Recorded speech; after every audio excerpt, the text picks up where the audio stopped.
Hey, Solarpreneurs. Today we're going to be talking about the next hire you must make in your business. Whether you run the company you're at, whether you're a manager, whether you're a rep, I think everyone should make this next hire. Let me tell you why. Hey, welcome to the show. My name's Taylor Armstrong. We're here to help you close more deals, generate more leads and referrals, and hopefully have a much better time in the solar industry. In this case, we are here to help you also free up more of your time, be more effective. I think part of the secrets of success are to really just be as effective as possible with your time. And part of that is hiring other people to help you in this job. And that's part of being an entrepreneur. That's part of being a solarpreneur. Okay. And so, welcome to the show. If you have not left us a review already, that would be much appreciated. We are free and available on Apple, iTunes, or Spotify, wherever you want to listen to your podcasts. We are also on YouTube and starting to upload the video version. So if you like video content better, you can catch us over on YouTube. Okay, so let me explain why I did this episode. Hey, for many, many years, I was hesitant to get this one particular hire. And that hire was someone to help clean up my stuff. Okay. That might sound ridiculous, but hear me out. Okay, some of you know I recently just had our third kid, actually. Absolute madness. I don't know what I was thinking. Okay, it's fun, but 3 kids, it is a lot of kids. Okay, and had a 4-year-old, a 2-year-old, and now we have a newborn baby most recently. And so if any of you have dealt with kids, it's especially boys, these people are just making messes, ripping the place apart. You feed them dinner, 70% of the food is on the floor. They just toss it everywhere. I mean, these kids are savages. And so I was hesitant for a long time. We're in an apartment. We've been in our house here in California for a little over a year now. And especially now with the baby, I started realizing, okay, I'm coming home from knocking, coming home from closing deals, and now I'm just coming home, picking up the house, trying to get it to at least a base level where I don't go nuts. Okay, and I wouldn't consider myself a clean freak or anything near that for that matter, but for me, it just affects me mentally. If it's not at least at like a base level of cleanliness, I start to go insane. Okay. So I think anyone who says they're not affected by it, I think you're lying to yourself. You need to have a decluttered space. You need to have a place you can go back to and just be able to recharge. A place that's not just wrecked, that's not cluttered up. Hey, and my wife, she's here. She helps, but with 3 kids, especially the baby, you can only do so much. And had to apologize a little bit to her because I was coming after her. I'm like, all right, what are you doing all day? Why can't you clean? But I have spent my share of time watching 3 kids, and it's not easy. So a little tangent there. But what happened was I just started realizing that there's so much to do, and I have an assistant already. I'm like, why can't I get someone to help just take care of our stuff, right? Clean it. And decided to bite the bullet and get a housekeeper. Okay, her name's Mari. She's coming twice a week right now. She may be coming 3 times a week. Okay, but the reasons why I think you should get one, even if you're not in my situation, maybe you don't have 20 kids like myself, maybe you don't really need as much help. But I would encourage you, just look at how much time are you spending cleaning up your stuff. If you're cooking, how much time is that taking? If you're shopping, if you're picking up groceries, how much time is that taking? Okay, in the very minimum, you should be using stuff like the Walmart grocery delivery service. You can get Walmart Plus. They'll just drop off the groceries at your door. Okay, so that's the first step. I would never shop for your own groceries. But the next level is just realize how much time are you spending cleaning, doing laundry. Is it taking a whole Sunday? For me, it was like evenings I was cleaning a little bit. Then Sundays, it was practically all day Sundays. I was just cleaning just to get it back to like a livable level. Okay, and I realized that's not sustainable. First of all, I need to be able to recharge. We're hustling during the week, we're closing deals, we're entrepreneurs, right? So we need to use our time to recharge. And if we're just cleaning the whole time when we're not working, then it's going to be tough to recharge. Okay, so I'm going to tell you guys how I was able to find a housekeeper and how you can do the same thing. And hopefully it helps someone out there. Even if you think you're not spending a bunch of time, consider it. Okay.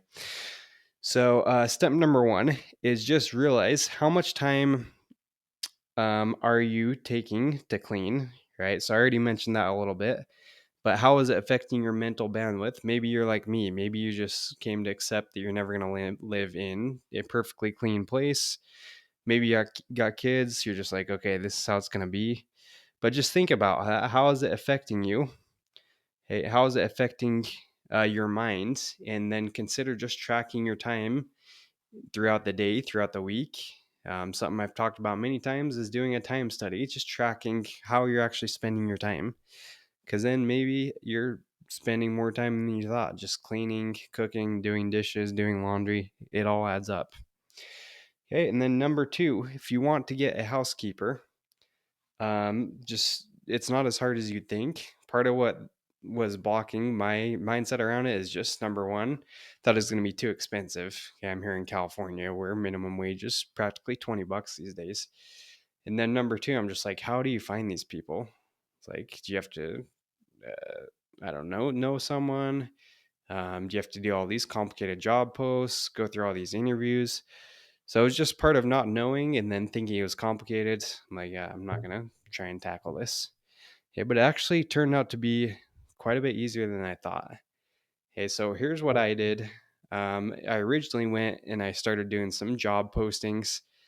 I didn't really know what I was doing. I just put out a job post that said, hey, looking for someone, um, looking for a housekeeper, working 2 to 3 times a week, part time, family of 5. Let me know or apply below if you have 2+ years in managing a household, have worked in housekeeping before, something along those lines. Pretty easy. You can ask ChatGPT, Google, make you a job posting. Really simple. Okay, so I did that and I posted it on some job boards. That was my first idea is, okay, I'm going to post it on like some Facebook groups in my area. I'm going to post online. I did that and it didn't work that great. I got a few responses back just on Facebook groups. Most of them were like, hey, stop being lazy, clean your own house. No one's going to want to do that. So I'm like, okay, Facebook groups, people are just trolling. Okay, I'm not going to do that. So then I went to ZipRecruiter. And if you didn't know, you can go to ZipRecruiter. Indeed is the other popular one. They have free postings you can make. I think it's like your first post, they let you sponsor it for the first 3 days, I believe, at no charge. It's like a trial offer they have. And then if you continue it, it's like $50 a day or something. So you can go on there, you can have a free sponsored post that's going to get a lot of applicants. And I had way more success with Indeed than ZipRecruiter. But I threw it out there, got all these applicants, and I was like, okay, sweet. I've got so many options now. But then here's what I finally ended up doing, and you're gonna laugh because I just basically did all that for nothing. But the way I would actually recommend getting one, if you can, and what I thought of later is I'm like, okay, you know what? There's people that I go to church with that might actually have recommendations.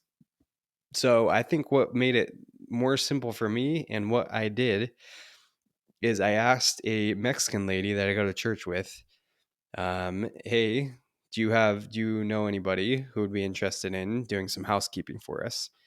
And she said, oh, sí, mi hermana. Yes, my sister. You know, she doesn't speak English, but yeah, my sister, she has done this and she'd be interested.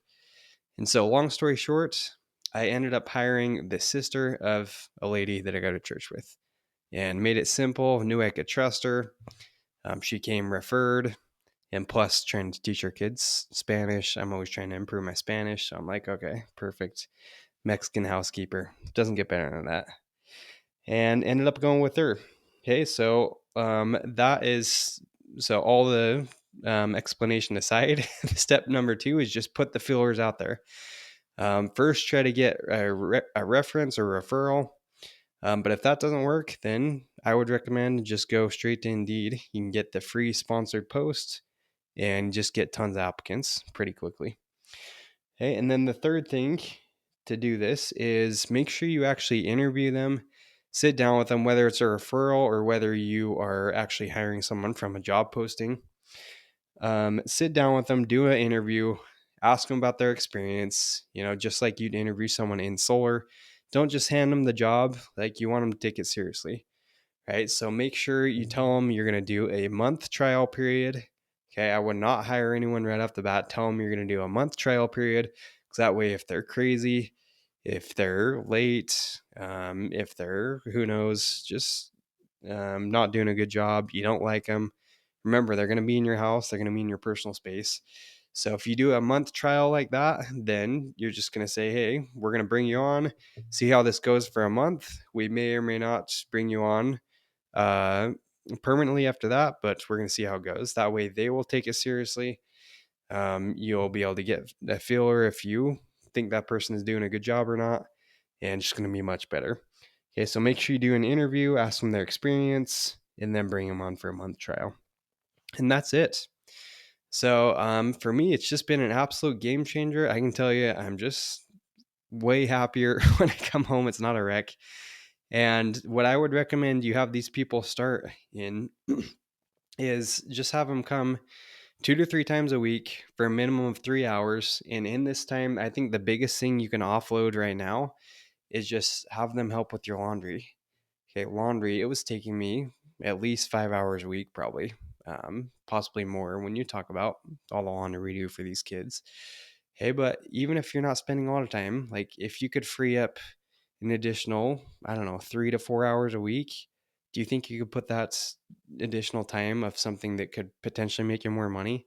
Knock a few more doors, follow up with a few more referrals, with follow up with some leads, you name it. Okay, even if you could free up maybe just 3 4 hours that you spend cleaning or doing laundry, what would that mean for you? What would that mean in your business? So consider that. Just bring them on and have them do 3 hours 3 hours a day for 3 times a week. That's 9 hours. Um, Everyone should be able to afford this. It's not that expensive, even if you're in an expensive place like California. Ours, we're paying her $18 an hour, which, is kind of the going rate out here. Most places it's cheaper than that. And that's it. Okay, so I come home, laundry's done, it's all put away. Wife's happier, kids are happier. I can actually spend more time with the family because I'm not sitting there cleaning when I get back. And it's just been so much easier. Okay, and I got a lot of these concepts from a book called Buy Back Your Time. So if you're looking for more resources, or more ways to like explore how you can free up more of your time, I would definitely recommend that book. It's called Buy Back Your Time. But these are the two hires I would make, whether you're a rep, whether you own the business, whatever. I think everyone could benefit from number one, some type of virtual assistant, which I've had for a while now. And number two, a housekeeper, someone help clean things. Okay. It's just, and I don't love cleaning. I don't think anyone does. So it just has been super helpful, and didn't want to go another day without recommending it to all my friends on the podcast. So I hope this helps somebody. If you are spending too much time cleaning or doing things that you hate doing, then consider getting a housekeeper. Okay. It changed my business. I hope it changes yours. Okay, hit me up if you have more advice, more thoughts on freeing up your time. This is a topic I'm fascinated by and always looking to be more efficient. So always be thinking about that, and stay tuned. We got some exciting guests coming up here in future episodes. Actually, next episode, you're not going to want to miss this. We have Jordan Stupar. He is coming on and just dropping some bombs. If you have not heard of this guy, Jordan Stupar, he was Grant Cardone's top sales rep for, I believe, a couple years before he went and started his own sales consulting company, similar to what Uncle G does. So this guy, he is blown up. You might have seen him. He has his little objection cards. It's a cool product where he teaches people to overcome. It's like a deck of cards that has the objections on it.